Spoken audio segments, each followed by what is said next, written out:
Hi, everyone, and welcome. I am so excited you're here today because we're about to dive into one of the most important parts of growing your business, and that is optimizing your lead pipeline.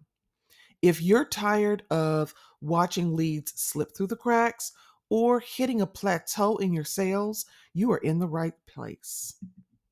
My goal today is to help you stop losing leads and start closing more sales faster.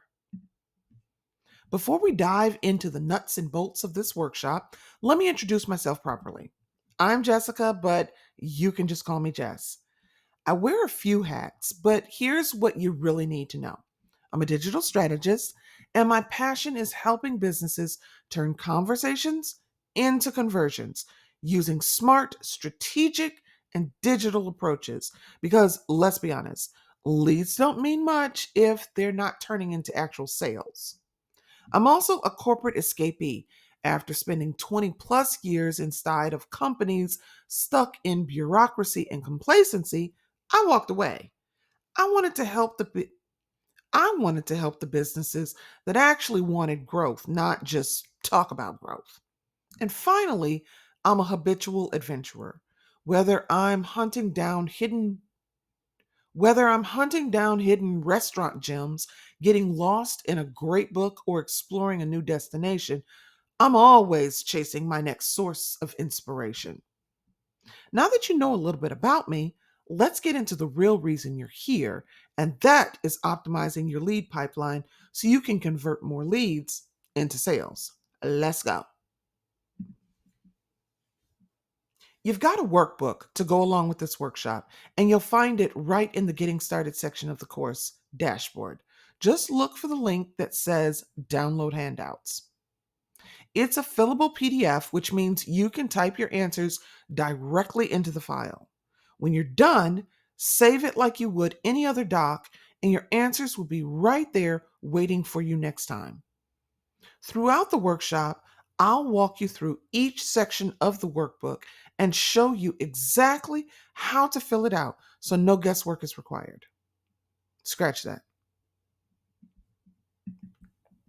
By the end of this workshop, you'll have a clear understanding of where your pipeline is breaking down, ways you can shorten your lead to sale journey, a new conversion first nurture sequence, and an understanding of how to prioritize and qualify incoming leads. Remember, this isn't about theories or fluff. This is a hands-on workshop. So roll up your sleeves, download that workbook, and let's get started. First, we're going to talk about one of the most overlooked parts of lead tracking and one of the easiest wins when it comes to optimizing your pipeline, and that is UTM tags. Think of this as the precursor to what we're getting ready to talk about. Because if you don't get this right, everything we talk about in this workshop is going to be for naught. If you've ever looked at your website analytics and seen direct traffic or just Instagram with no idea which post or campaign brought someone in, then this is for you. UTM stands for Urchin Tracking Module, but you don't need to remember that. Just think of UTM tags as little bits of code you add to the end of a URL that tells your analytics tool exactly where a click came from. They don't affect the destination or the functionality of the link at all. They just quietly tell tools like Google Analytics, where did this visitor come from, what campaign or content drove the click, and which channel or format performed best. Here's why this is a game changer. Without UTM tags, you're stuck guessing. You might know traffic came from social media, but which post, which platform, which ad? You won't know what's working or what's wasting your time. But with UTM tagging, you can track which email link led to a but with UTM tagging, you can track exactly which link led to a conversion. You can compare Instagram stories versus feed posts. You can see whether your LinkedIn DMs or newsletter drove more clicks to your sales page. You can even separate out your organic traffic from your paid performance within the same platform. This means you can finally stop throwing spaghetti at the wall and start being strategic about what to keep doing and what to cut. Anytime you're sharing your link, so when should you use UTM tags? Well, you're going to use them anytime you're sharing a link to your website, your landing page, your form, your sales page. All of that, you want to add UTM tags.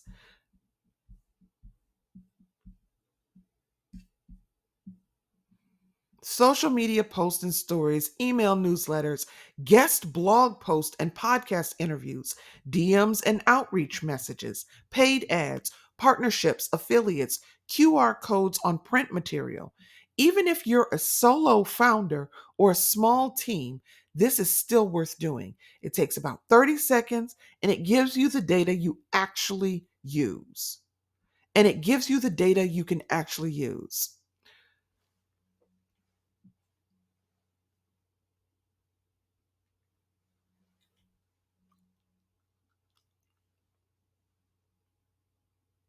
So, how do you even set up a UTM tag? There's good news. You don't have to code anything. There are actual free tools that make this super simple. I have linked one.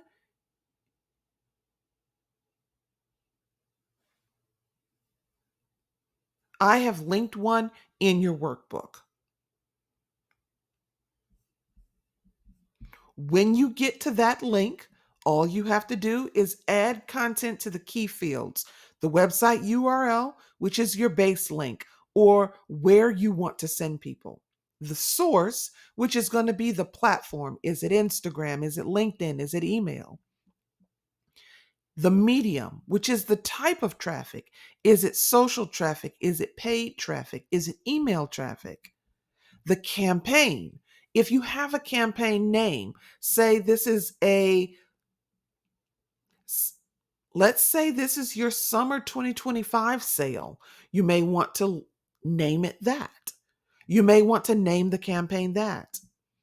And then optionally, you can identify content or specific post or or specific posts or placements like sidebar ad or newsletter banner. When you're finished, you'll copy the final URL with the UTM code added, and it'll look something like yourwebsite.com slash question mark UTM underscore source equals Instagram, and UTM underscore medium equals social, and UTM underscore campaign equals lead flow makeover. You'll paste that UTM tagged URL wherever you're promoting. That's it. Google Analytics and your CRM will take it from there. If you can't track it, you can't improve it. So UTM tags are a simple, powerful way to stop flying blind and start making data-backed marketing decisions. If you're putting in the effort to promote your offer, don't let your results be a mystery. Tag your links. Now let's get started with your pipeline. Auditing your lead to sales pipeline is essential for maximizing revenue and efficiency. Regular audits help you identify bottlenecks and inefficiencies, ensuring that every lead is nurtured effectively. While you may often read or hear that people in general go through a buying process or cycle, the fact is that everyone is different, and some people will be ready to move faster than others. It's difficult to know who will move quickly and who will move more slowly when the lead first comes in. But by evaluating each stage, but by evaluating each stage of your pipeline, you gain data driven insights that empower you to fine tune your strategies and optimize resource allocation. Ultimately, a well Ultimately, a well audited pipeline leads to more predictable and robust sales. Ultimately, a well audited pipeline leads to a more predictable and robust sales process, driving sustainable growth and a competitive advantage in the market. Let's start by walking through 5 critical questions that will give you instant clarity on why your leads aren't converting. Grab your workbook and answer as we go along. Question 1: which channels are generating the most leads, organic or paid? Remember when we talked about tagging? This is where that's going to come in handy. Not all leads are created equal. Some channels are going to bring in high quality, ready to buy leads, while others might just be flooding your list with people who are never going to convert. Think about your lead sources. Are you getting leads from your organic marketing, like your social media, SEO, email, referrals? Or are you relying on paid ads, Facebook, LinkedIn, Google? Which one is bringing in the most leads and which one is bringing in the best leads? When I say the best, I'm talking about leads that convert the most often. A lot of businesses pour money into ads without realizing their best leads might be coming from word of mouth or organic. Or vice versa. They focus too much on organic when a small ad spend could dramatically increase conversions. Here's your action step. Pause this. Here's your action step. Pause this video and flip over to page 2 of your workbook. Document all your channels and the lead data associated with them. Then identify your top performing channel. Is it organic or paid?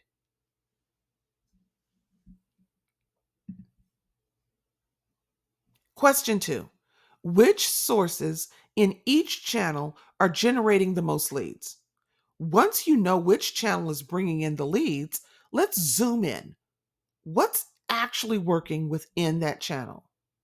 For example, if social if organic social media is your biggest lead source, which platform is delivering the most?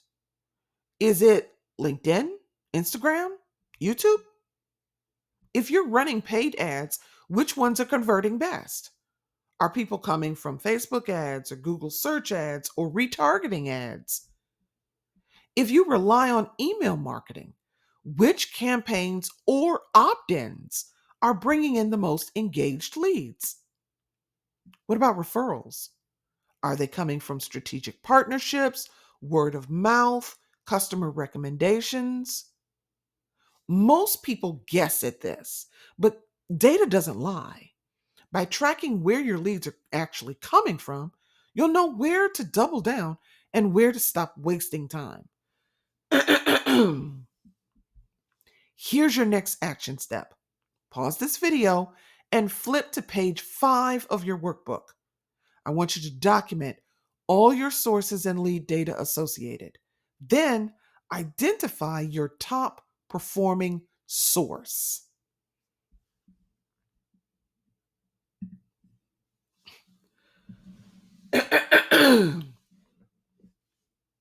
All right, welcome back. Question 3: what is the conversion rate of your form and where are people dropping off? Let's let's take a closer look at one of the biggest barriers in your lead pipeline, your forms. Forms are often the first real commitment a lead makes in your funnel. But if your form isn't converting well, it's a sign that something is creating friction, and friction leads to drop offs. Let's break this down into let's break this down into two key parts. What is the conversion rate of your form? Your form conversion rate is the percentage of people who visit your form versus the number who actually complete the form. So, if 100 people land on your form, but only 10 people complete it, that's a 10% conversion rate. A good benchmark? Most high converting forms have a 15 to 25% conversion rate. So, if yours is lower, we need to fix that. Where are people dropping off? Now, let's figure out Now let's figure out where leads abandon the form so we can pinpoint what's causing them to hesitate. Ask yourself, are people clicking the form but not starting it? Then your call to action might not be clear or your offer might not be compelling enough. Are they starting the form but not finishing it? If that's the case, your form might feel too long or too complicated. Are they abandoning after a specific question? If that's the case, you might be asking for too much information too soon or asking for information they don't want to give you at this point or at all. Here's a pro tip. Here's a pro tip. If your form has over 5 required fields, here's a pro tip. If your form has more than 5 required fields, test reducing it down to 3 or 4 key questions and see if that improves your conversions. Remember, every extra step in your form is a potential roadblock. The smoother you make this process, the more leads will actually complete it and move forward in your pipeline. Here's your action step. Pause this video and flip to page 10 of your workbook. Answer the following questions. What is your form's conversion rate? Identify your drop-off points on your form. Where on your form are people dropping off the most? Is it the first question, a specific question, or before the final submission?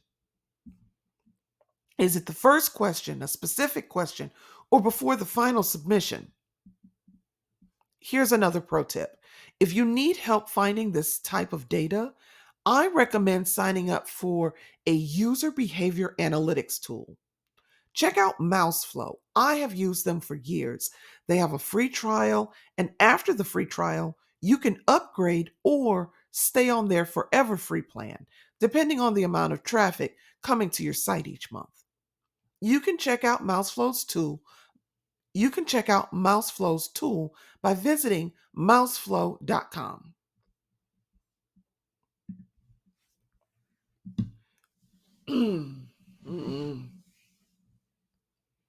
Okay, on to question 4.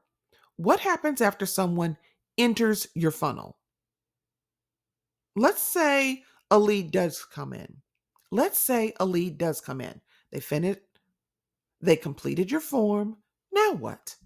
Do they get placed in an automated email sequence that nurtures them?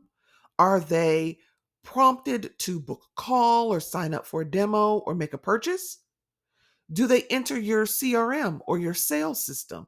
Or are they just floating around with no real clear next step? A lot of businesses have leads entering the funnel and then just sitting there. No engagement, no follow up, no clear journey. And that is where conversions go to die. So here's your action step. Pause this video yet again and flip to page 21 of your workbook. Write down what actually happens after someone enters your funnel. If you're not sure, that's a sign you need to fix it.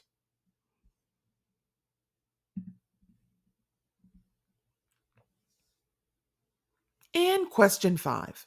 Where do leads typically drop off? This is the $1,000,000 question.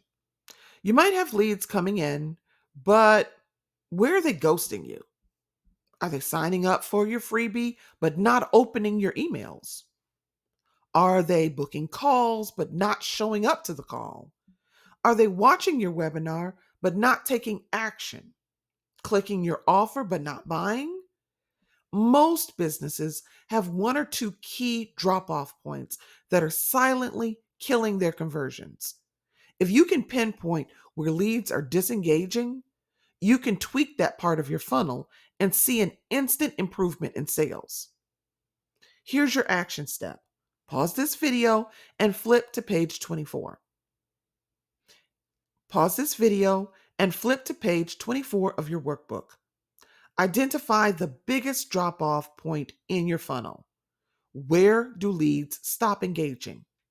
Once you've answered these 5 questions, you'll have a clear roadmap of what's working, what's broken, and where you need to focus first.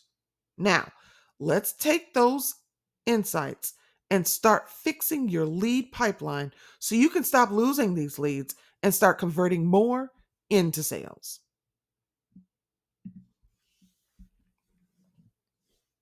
All right, now that we've diagnosed where your pipeline is breaking down, let's talk about fixing it. Here's the good news. You don't need to burn everything down and start from scratch. Most lead pipelines aren't completely broken. They just have a few weak spots that are silently killing their conversions. I'm going to walk you through 3 simple but powerful fixes that can instantly improve how leads move through your pipeline. These aren't just generic tips now. Each one is designed to solve the biggest conversion killers in your business. Here's what we're tackling. 1, clarifying and shortening the lead to sales journey because long, confusing funnels lose leads. 2, implementing a conversion first nurture sequence so your leads don't go cold before they're ready to buy. And 3, qualifying and prioritizing your leads so you stop wasting time on the wrong people and focus on the ones who are ready to take action. These 3 fixes will help you patch those leaks, streamline your processes, and convert more leads, all without adding more work. So let's start with fix number 1, clarifying and shortening the lead to sale journey.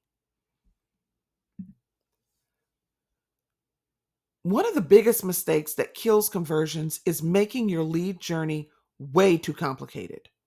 Here's the reality. The more steps, decisions, and friction in your funnel, the more leads you'll lose. People don't have time. People don't have time for endless back and forths, unclear next steps, complicated processes. They want quick wins and a clear path forward. I once worked for a company that had a conversion rate on their contact form of less than 20%. That means the form received tons of page views. People wanted what they were selling. But when they got there and saw the form had over 15 form fields, they backed out and said, never mind. Now, think about your own buying habits. When was the last time you jumped through a bunch of hoops to buy something? My guess is never. If the process felt like a hassle, you likely gave up and moved on, and your leads are doing the same. The key to fixing this is simplicity. The best performing lead pipelines make it ridiculously easy for prospects to take the first step without confusion or hesitation. Here's a simple rule that changes everything, okay? Leads should be able to take the next step in 3 clicks or fewer. So I want you to ask yourself, can someone book a call, request a demo, or make a purchase in 3 clicks or fewer? Or do they have to hunt through your website and check their email, fill out a long form before anything happens? If it takes too much effort, they are going to drop off. Now, it is true that not every lead is ready to buy immediately, but for the ones that are, make it quick and painless. Your job is to keep them moving forward with small, easy yes moments. Here's how. Instead of asking for a big commitment right from the start, begin with micro commitments. These are smaller actions that lead toward conversion. Some examples might be to download a quick resource instead of filling out a really long form, or book a 10-minute chat instead of a full 30-minute sales call. Have them reply with a simple yes instead of filling out an application. The easier the commitment is, the more likely they are. The easier the commitment is, the more likely they are to take action. But also include a conversion hatch at every step in the process. At any point, leads should be able to exit your funnel and move directly to a purchase if they want. I've seen companies require leads to attend some type of webinar or event before they can sign up. What? Do they not want my money? Do not do this. If someone wants to sign up for your service or product, barring your service or product doesn't warrant an interview session, let them.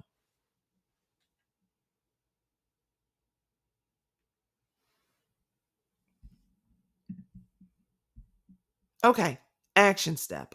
Pause this workshop video and open your workbook. Turn to page 26. Now, based on the work you've done so far in your workbook and the discussion we just had, what edits can you make to your lead journey that will improve your conversion rates?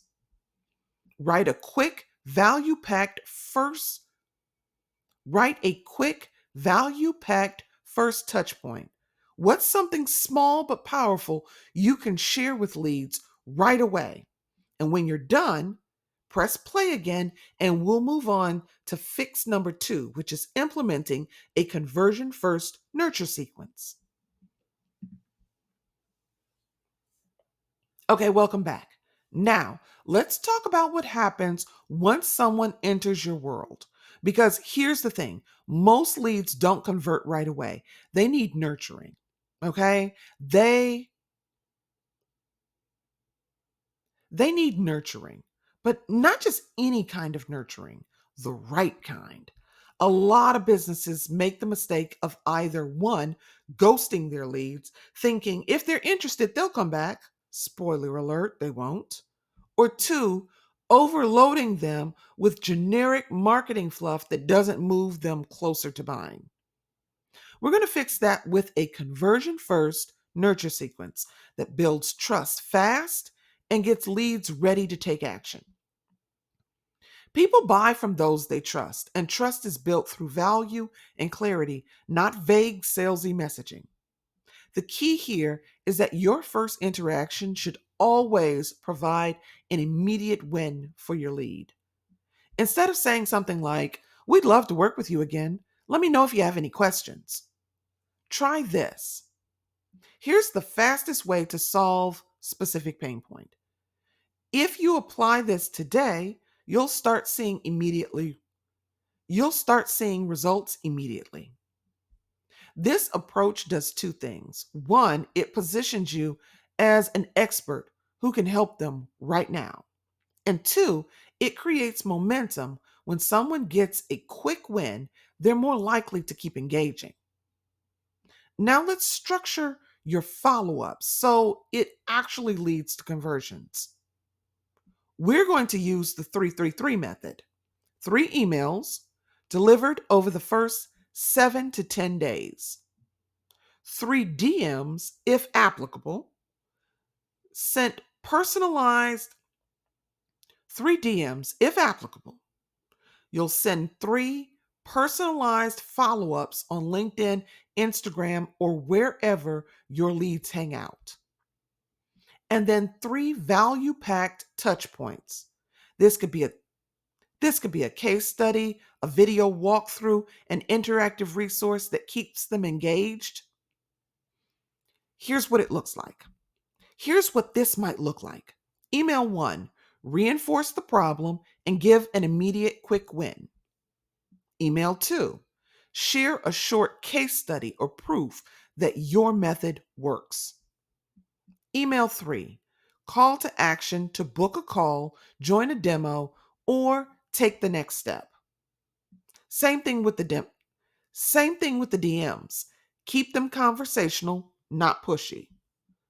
A simple, hey, Hey, Rebecca, I saw you checked out my resource. Curious, what's your biggest challenge right now when it comes to your pain point?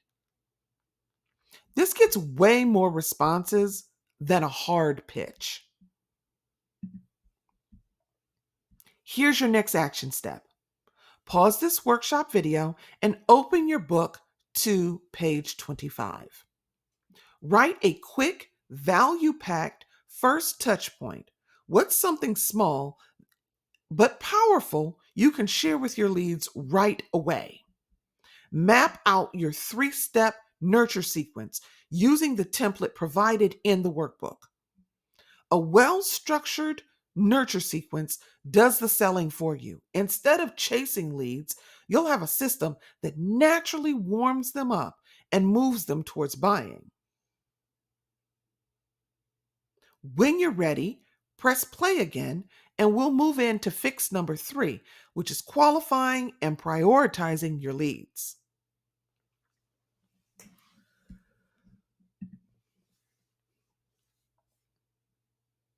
Now that we've simplified your lead journey and optimized your nurture process, let's talk about where to focus your time. Because here's the reality: not all leads are worth chasing. Some are ready to buy now, and some need a little more time. And some, well, they're never going to convert. So, yeah. If you're treating all your leads the same, you're probably wasting a ton of time on the wrong ones, letting the best ones slip away. That's why lead qualification is so important. You don't need a complicated CRM or AI powered system to qualify your leads effectively. You just need a simple system that helps you identify one, who's ready to buy now. That would be your high touch follow ups. Two, who's interested but nurturing. Who's interested but needs nurturing. Those are the ones where you can't push too hard yet. And three, who's not even worth chasing. The better you get at sorting your leads, the more efficient and profitable your sales process becomes. Now that we know, now that we now that we know not all leads are created equal, let's break them down into 3 categories: hot, warm, and cold. This will help you focus your energy where it actually matters, on the leads most likely to convert. Let's start with the highest priority. That's going to be your hot leads. These are the leads, these are the leads that are actively engaging with you. They're opening your emails, replying to messages, asking questions, booking calls. Essentially, they've raised their hand and said, "I'm interested. Tell me more." They have a clear problem and are actively looking for a solution, which means the sale is within reach. Next step, follow up directly. These leads need a high touch approach, whether that's a personalized email, a direct message, or an actual sales conversation. Move them forward before they cool off. Next up are warm leads. These leads aren't quite ready to buy, but they're still showing interest. They've signed up for a webinar, grabbed a free resource, or engaged with your content, but they haven't taken the next step yet. They're opening your emails and clicking links, or maybe even watching your content, but they're not making a sale producing move. The next step for them is to keep nurturing. Instead of pushing for a sale, focus on adding value. Send case studies and client success stories and insightful content that really reinforces why they should work with you. Stay top of mind so when they're ready, they come to you. And last is cold leads. These are the people who showed some interest at some point but have since gone quiet. Maybe they downloaded a freebie months ago but never engaged further. They don't seem to have an immediate need or budget for what you offer. The next step for them is to decide whether to automate or remove them from your list. If they haven't engaged in months, it might be time to stop spending energy on them. It might be time to stop spending energy on them. If they still show some light interest, you can place them into a long term nurture sequence, maybe an occasional email or resource drop, but don't waste a ton of time chasing them. By categories by categorizing your leads into hot, warm, and cold, you'll stop wasting time on people who aren't ready and focus on the leads who are most likely to convert. Now, I know you're probably asking, how do I actually know when a lead is hot, warm, or cold? And the answer is you score them. If you're treating every lead the same, you're likely spending too much time and energy on people who aren't ready to buy, while missing the ones who are just waiting for you to make the next move. That's where lead scoring comes in. And no, you don't need a fancy CRM or automation platform to do this. I will say those will make it a little bit easier to automate it, but you can start with something as simple as a spreadsheet or even this slide. How does it work? Well, you assign points to each lead based on how engaged they are and what actions they've taken. The more a lead interacts with you, like opening your emails or clicking on links or booking a call, the higher their score. And the higher their score, the closer they are to making a buying decision. Let's look at a few examples so you can see this in action. Okay? So if somebody opened an email, that's 2 points.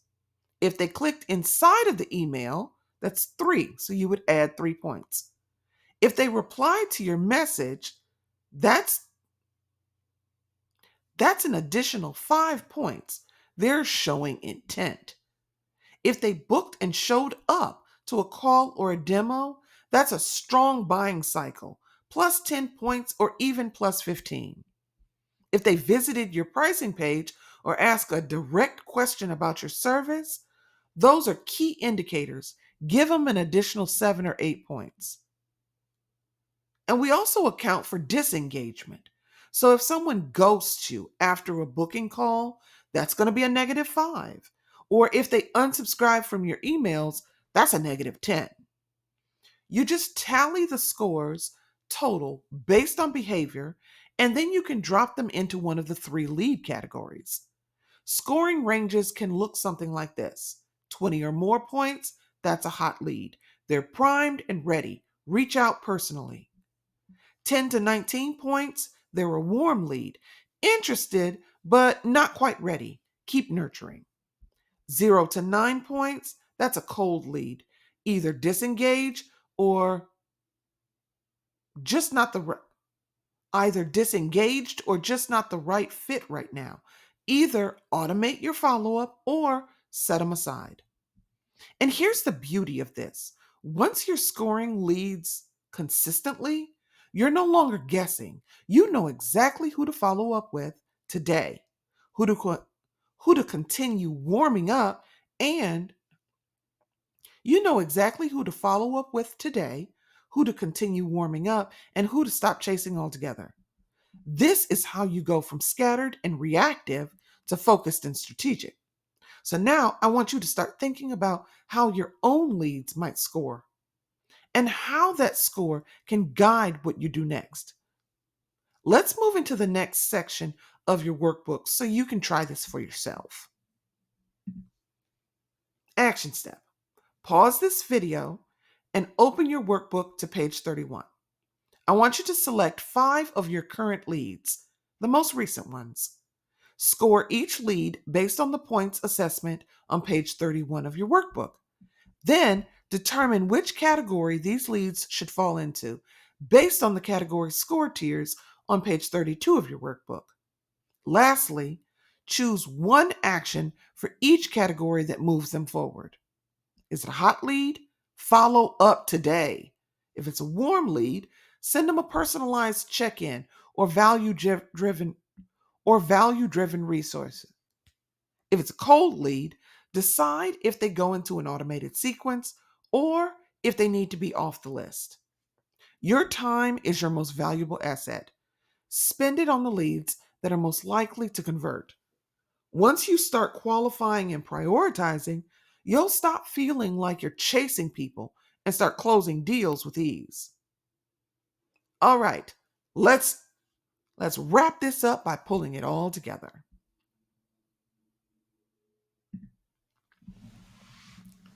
So, we've covered a lot. Let's bring this all together. So, we've covered a lot. We just walked through 3 powerful fixes that can transform your lead pipeline and increase quality conversions. Let's do a quick recap of what we discussed during this workshop. It's imperative that you understand where your pipeline is breaking down. Rarely are you going to see an entire pipeline be the problem. Usually, it's part of the pipeline that needs to be addressed. Fix 1 was all about clarifying and shortening the lead to sale journey. If your funnel is too long or confusing, leads are going to drop off. So you want to simplify it. Make sure they can take action in 3 clicks or less and eliminate all unnecessary steps. Fix 2 was implementing a conversion first nurture sequence. Most leads don't convert right away, and that's okay. Your job is to warm them up the right way. Use the fast trust formula and the 333 follow up framework to keep them engaged and moving toward a sale. And fix number 3 is qualifying and prioritizing your leads. Stop wasting time on people who aren't ready to buy. Sort your leads into hot, warm, and cold. Then focus on the ones most likely to convert right now. The best part of all of this is you don't need to do a complete overhaul to see results. Small, strategic changes like shortening your lead journey, optimizing follow ups, or focusing on hot leads first can have an immediate impact on your sales. Implement one of the tactics discussed in this workshop and see how it affects your incoming leads. Speaking of which, I want you to take one more action in your workbook. Pause this video and turn to page 33 in your workbook. I want you to pick one fix from the tactics we discussed during this workshop to implement this week. Start with the area that needs the most attention, whether that's simplifying your funnel or setting up your nurture sequence or prioritizing your leads. Small actions today equal big conversions tomorrow.